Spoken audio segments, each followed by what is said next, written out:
നിങ്ങൾ അറിഞ്ഞോ ഒറ്റപ്പാലത്ത് ഇങ്ങനെ ലൈവ് ആയിട്ട് നിൽക്കാൻ ലൈവ് 7 സൂപ്പർ മാർക്കറ്റ് നിങ്ങൾക്കായി ഓപ്പൺ ആയിരിക്കുന്നു.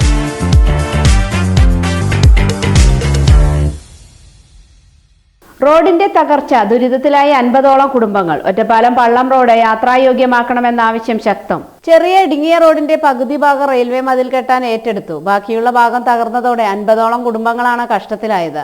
ഒറ്റപ്പാലം RS റോഡ് പള്ളം ഭാഗത്തെ ജനങ്ങളുടെ നിത്യജീവിതത്തെ വളരെയധികം ബുദ്ധിമുട്ടിലാഴ്ത്തിയിരിക്കുകയാണ് ഈ റോഡ്.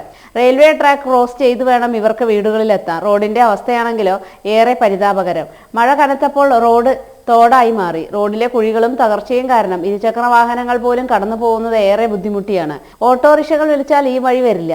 പരാതികൾ ഏറെ പറഞ്ഞെങ്കിലും ഇതുവരെ നടപടിയൊന്നും ഉണ്ടായിട്ടില്ലെന്നും ഉടനെ പരിഹാരം കാണുമെന്നും പ്രതീക്ഷിക്കുന്നു എന്നും പള്ളം നിവാസികൾ പറയുന്നു. റോഡ് പറഞ്ഞാൽ ഭയങ്കര ശോചക അവസ്ഥയാണ് ഇപ്പോൾ കിടക്കുന്നത്.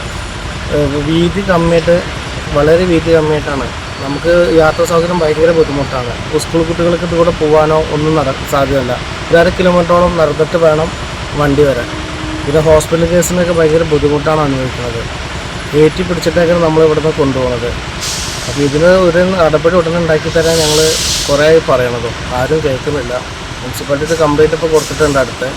അത് ശരിയാവുന്ന പ്രതീക്ഷയിലാണ് ഞങ്ങൾ നിൽക്കുന്നത്. കഴിഞ്ഞ ദിവസം പള്ളം റോഡിന്റെ അവസ്ഥയ്ക്ക് പരിഹാരം കാണണമെന്നാവശ്യപ്പെട്ട് CPMന്റെ നേതൃത്വത്തിൽ റെയിൽവേ മാർച്ച് നടത്തിയിരുന്നു. അതേസമയം മാർച്ച് നടത്തുകയല്ല, നഗരസഭ ഇടപെടൽ നടത്തി റോഡ് യാത്രായോഗ്യമാക്കണമെന്ന് BJPയും മറുപടി ഉയർത്തി. ഇവരുടെ രാഷ്ട്രീയപരമായ മത്സരത്തിനിടയിൽ റോഡില്ലാതെ യാത്രാ ദുരിതം തീർക്കുന്ന 50ഓളം കുടുംബങ്ങളുടെ അവസ്ഥ കാണാതെ പോവരുതെന്നാണ് പള്ളം നിവാസികൾക്ക് പറയാനുള്ളത്.